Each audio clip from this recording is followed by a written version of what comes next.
Okay, I'm a defensive fighter. This is my philosophy around defensive fighting. It's not the only approach, it's my approach. This is what's worked for me. Wanted to keep some notes to make sure I don't miss any points. Number one, as a defensive fighter, I make my defense number one priority. Should make sense.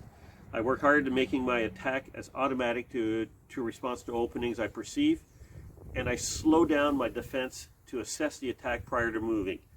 That reduces my chance of falling for a feint. Okay, in detail, what do I mean? Defensive is number one priority. My motto is simple. Never sacrifice your defense for a possible opening. You don't want to overextend yourself or put yourself out of position for what you think might be a shot. And if you're overthinking about the shots, that's where that comes in. It'll tie in later. Think your defense first. Automatic attack. Practice on the pel to the point you don't need to think about the shot.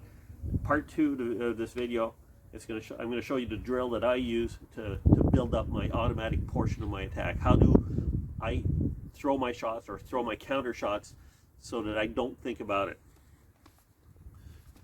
There's a pinpoint drill. I'll be showing it part two. Slow down your defense. Okay, this is counterintuitive. A lot of people saying, well, if you want to be a defensive fighter, you have to have your defense really, really fast. I disagree.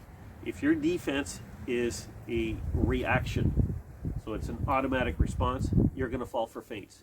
You need to slow down your thinking on your defense, analyze where the shot is coming from, and logically block that shot.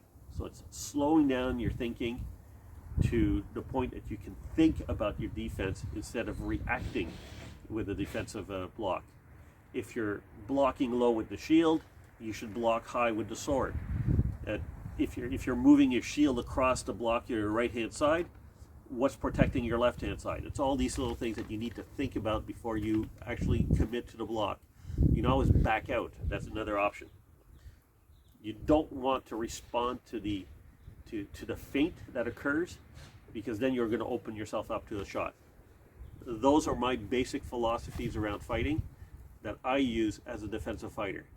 Now I'll go through how the pinpoint drill works to help me work towards that goal of being a better defensive fighter.